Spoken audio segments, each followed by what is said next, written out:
La chute des prix des pierres précieuses, c'est le point à l'ordre du jour d'une rencontre entre le ministère des Ressources naturelles et de l'Association des mineurs du Rwanda. Le président de cette association, Jean-Malik Kalima, indique que dans des cas pareils, certains mineurs sont découragés. Il explique comment les prix des 3 sortes de pierres précieuses exploitées au Rwanda ont baissé en ce moment. Ibiciro byo twakomeje kubivuga ntabwo bihagaze neza ku rwego mpuzamahanga. Les prix ont sensiblement chuté au niveau international. Le coltan a chuté de 18% depuis le mois d'octobre de l'année passée. Le prix de la cassiterite a baissé de 27% et chute même jusqu'à 35% car son prix varie du jour au jour. Le wolfram a quant à lui chuté de 48%. Cette chute de ces produits est d'ailleurs à l'origine de cette rencontre qui a pour but d'encourager ceux qui font ce métier, qui sont actuellement pour la plupart dans le désespoir.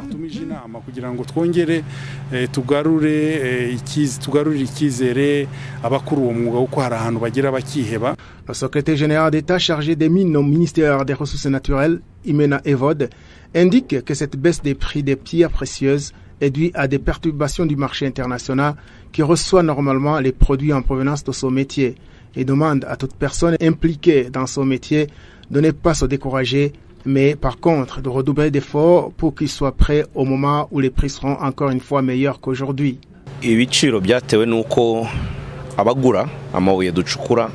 Le pouvoir d'achat de ceux qui achètent nos pierres précieuses a baissé et ils ne sont pas pour le moment en mesure d'acheter beaucoup, faute de moyens conséquents.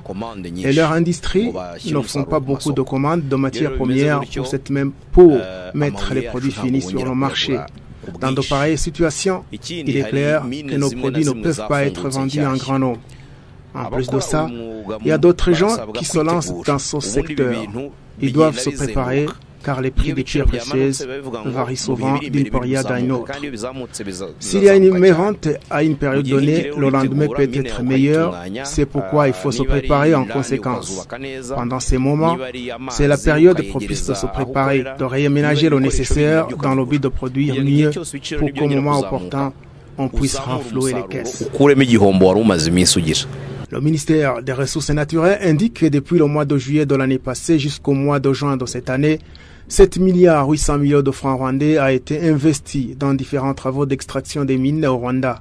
Ces chiffres concernent 37% de ceux qui font ce métier, ce qui montre qu'une grande partie ne donne pas le rapport de ce qu'ils font, ce qui crée du désordre dans ce secteur.